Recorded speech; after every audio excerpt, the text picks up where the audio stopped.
ñun dañu teg association bi le concert des donneurs pour indi suñu contribution en don de sang en poche de sang pour waa centre de transfusion sanguine idée bi nag mi ngi ñu jógee ñi ngi ko jëlee fu sori ndax ñun gannaaw ci presse bi lañ nekk ñuy jouer rôle trait d'union suñu diggante enfin centre de transfusion sanguine boo amee ay problème mu sang souvent day woo presse bi après def déclaration ñun ñu nekk trait d'union bi léegi nag ci kaw loolu ñun ci lañu am idée wu teg lii di association bi di le concert des donneurs. non xam nga bu ñuy wax wàllum deret mënul nekk accidenté yi rek lañ ci ciblé lañ parce que léegi accident yi gis nañ ni dafa bëri trop dem nañ ba gis nañ semaine bii nii passé rek en 24 heures 20 morts sur les routes te loolu noonu nekk na loo xamante ne lu ñuy dénoncer la mais aussi nekkul accidenté yi rek la parce que y a les femmes yi nga xamante ne dañuy am doom souvent dañuy am ay saignements loolu mën na nekk loo xamante ne ñoom dañuy soxla deret am na ay accident yoo xamante accident domicile yoo xamante ne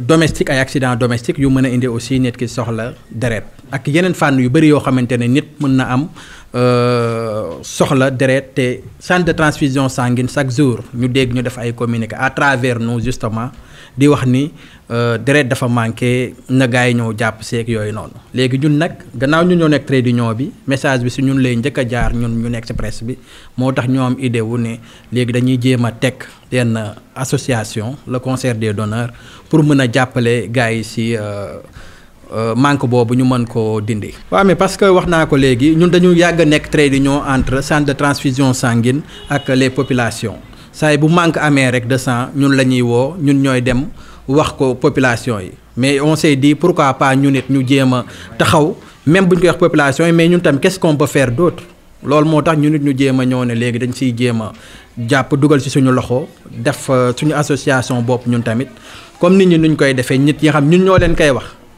comme que ñun dañuy wax nit ñi ñoom ñuy def pourquoi pas nous nan lañ koy defee moom mooy comme lii nii woo nit ñi di woo ñëpp nag pour ñu ñëw jàpp ci association parce que association de donneurs mënul nekk loo xamante ne dañ koy cibler ci ay nit rek nit yëpp a soxla deret moom amul Jean ni Paul ñëpp a war a mën a maye deret ñuy woo ñëpp pour ñu ñëw jàpp ci ñëpp suñu premier partenaire yi mi ngi nekk comme naturellement mi ngi nekk ministère de la santé après centre de transfusion sanguine après tamit keneen koo xamante ne mbirum maye deret soxal na la ñun ñu ngi lay woo ci suñu association bi. affaire bi mi ngi tudd concert des donneurs. concert bi mën na am double sens concert comme ñëpp ñëw.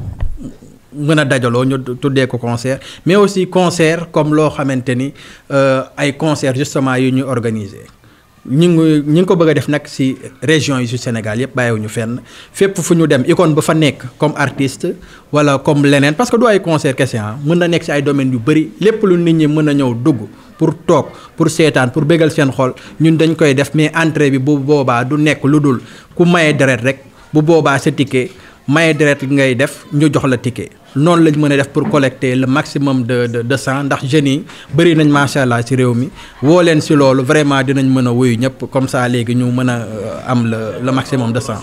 mais pare nañ pour lëkkaloo ak ñëpp que ça soit ci làmb ji que ça soit ci yeneen activités yëpp du moment où ñooñu mën nañ nekk suñu ay partenaires wala ñu def collaboration ñu mën ñu may ay place yoo xamante ne képp ku mën a ñëw di dugg ci.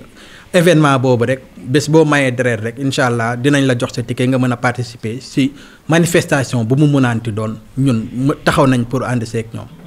dama la wax léegi ni association bi mënul nekk loo xamante ne les hommes de médias rek ñoom ñoo ci nekk déedéet mën nañ ne ñun ñu nekk ci média bi peut-être ñun ñoo ko xalaat pour jéem see dugal suñu loxo mais ñëpp nit ku mënaanti nekk parce que amul deretu waa média bi rek non. deret ci lu universel la képp koo xamante ne ñor na la pour nga ñëw jàpp ci liggéey bi ñun ñu ngi lay woo ñun tàllal nañ loxo ñëpp képp koo xamante ne pare nga rek pour dugal sa loxo ci biir liggéey bi rek ñun pare nañ taxaw nañ pour ànd ak yow. Je m'appelle Awa Diallo, je suis journaliste. Nous nous sommes réunis cet après-midi pour procéder à une assemblée générale d'une nouvelle association dénommée le concert des donneurs. Comme son nom l'indique, nous prévoyons d'organiser des concerts pour collecter des poches de sang. Une manière à nous de venir en aide ou d'apporter notre soutien au centre de transfusion sanguine qui est tout le temps en manque de sang. Alors, nous sommes des porteurs de voix et ce qui se passe dans le pays nous interpelle au plus haut degré. Pas moins de 48 heures, on a dénombré 20 personnes mortes sur les routes. Alors, c'est donc le moment pour nous de déplorer l'état des routes dans certaines zones, mais également l'indiscipline notoire des conducteurs. C'est le lieu également d'interpeller les autorités pour des solutions durables, efficaces, pour venir à bout de cette problématique. Alors, nous avons maintenant jugé nécessaire de procéder à cette assemblée générale pour mettre en place le bureau. Donc, comme je l'ai dit, histoire de venir en aide aux transfusions, au centre de transfusion sanguine. Alors, comme je l'ai annoncé d'emblée, aujourd'hui, une perte en vie humaine est déjà catastrophique. Maintenant, l'on nous parle de 20 personnes tuées en l'espace de 48 heures. Et l'association des victimes des accidents a dénombré 700 personnes qui trouvent la mort par année. Je pense que ça, c'est regrettable. Et nous voulons vraiment que les autorités trouvent des solutions à cette problématique. Maintenant, le lien, c'est juste que ces pertes en vie humaine sont énormes. Et c'est sûr que pour les venir en aide, on a tout le temps besoin de poches de sang. Il y a des accouchements, il y a tout le temps des gens, en fait, lors des accidents, ils perdent beaucoup de sang. Et c'est sûr que le centre ne peut pas approvisionner tout le monde. C'est la raison pour laquelle on a pensé à mettre en place une association qui va essayer de venir en soutien au centre. En quoi faisant? On va organiser des concerts. Maintenant, chaque donneur qui vient donner de son sang aura droit à un ticket pour participer à l'événement. C'est juste une manière de pouvoir motiver la personne qui va donner son sang. Alors, ce qui nous différencie, c'est très simple. On sait que la jeunesse sénégalaise aime bien, en fait, je ne dirais pas le folklore, mais en tout cas, on va essayer d'allier l'utile à l'agréable. En quoi faisant? On va essayer d'aller voir des artistes, on va essayer de lier des partenariats, ils vont essayer de tenir des concerts. Aujourd'hui, la jeunesse sénégalaise, il y a des pro Wally, il y a des pro H The Best. En tout cas, il y a tous les artistes en public. Maintenant, on va compter sur ces artistes-là pour pouvoir mobiliser le maximum de personnes qui vont assister à ces concerts-là. Et dès que je dis, par exemple, demain, il y aura Wally qui va donner un concert, c'est sûr qu'il y aura une grande affluence. Maintenant, cette affluence-là va nous permettre de mieux collecter le maximum de poches de sang. Et on prévoit de faire ça sur l'étendue du territoire national. Nous sommes des porteurs de voix et nous avons notre mot à dire. Nous avons également notre droit de regard dans la société, dans la mesure où nous avons également le devoir de contribuer au développement de notre pays. Raison pour laquelle, aujourd'hui, on a vu le nombre excessif de ces accidents. C'est le lieu de dire que nous déplorons ces faits-là, mais également d'essayer de trouver des solutions. En tout cas, des palliatifs en attendant que les autorités sévissent. Parce que quoi que l'on puisse dire, il est temps que les autorités prennent des solutions efficaces, durables à cette problématique. Il est plus que temps. Vous l'avez dit, nous avons déjà eu à rencontrer le directeur du centre de transfusion sanguine. Il nous a fait comprendre que dans chaque région, ils avaient déjà un succursale là-bas. Donc c'est le lieu maintenant, on va essayer, à travers ces succursales donc, du centre de transfusion sanguine, essayer de travailler avec eux sur place. On va essayer de taper sur la communauté, c'est-à-dire la proximité. Aujourd'hui, je donne l'exemple, par exemple, de Koungheul ou de Tambacounda. Ils ont un artiste issu de la localité qui peut mobiliser le maximum de personnes, comme on peut s'attendre à ce que Youssou Ndour le fasse à Dakar. Les régions également ont leurs stars. On va essayer de s'approcher de ces stars-là pour pouvoir mobiliser le maximum de personnes, ce qui va nous permettre également d'avoir le maximum de poches de sang qu'on va donner à ce succursale du centre de transfusion sanguine. C'est une association élargie et libre.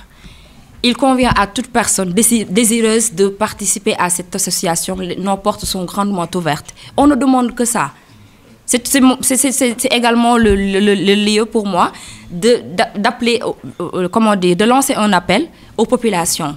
C'est vrai qu'il y a, comme l'a dit tout à l'heure Ibra, il y a énormément d'associations de donneurs de sang. Mais le problème que les gens ignorent, c'est que quand une personne donne du sang, il faudra attendre 3 mois pour pouvoir renouveler ce don-là. Et les malades n'attendent pas. Les accidents également n'attendent pas. Donc, il faudrait qu'on ait le maximum de personnes pour pouvoir faire en sorte de faire la rotation pour permettre d'avoir le maximum de poches de sang que les docteurs puissent utiliser en attendant de pouvoir, comment dire, changer la donne. On parle de culture. Et qui dit culture ne peut pas exclure le sport. On va tenir des activités culturelles. En l'occurrence, on peut avoir des tournois, pourquoi pas. L'essentiel, on n'exclut aucune activité. Puisqu'elle puisse, dès que l'activité nous permet de pouvoir mobiliser le maximum de personnes, on est preneur. Tout ce qui nous intéresse, c'est essayer de voir le maximum de personnes prêtes à donner de leur sang. Que ce soit la lutte, on est preneur. Que ce soit le sport, le football, le rugby, pourquoi pas? On est preneur. Dès qu'il y a des personnes prêtes à donner de leur sang, on est tout oui.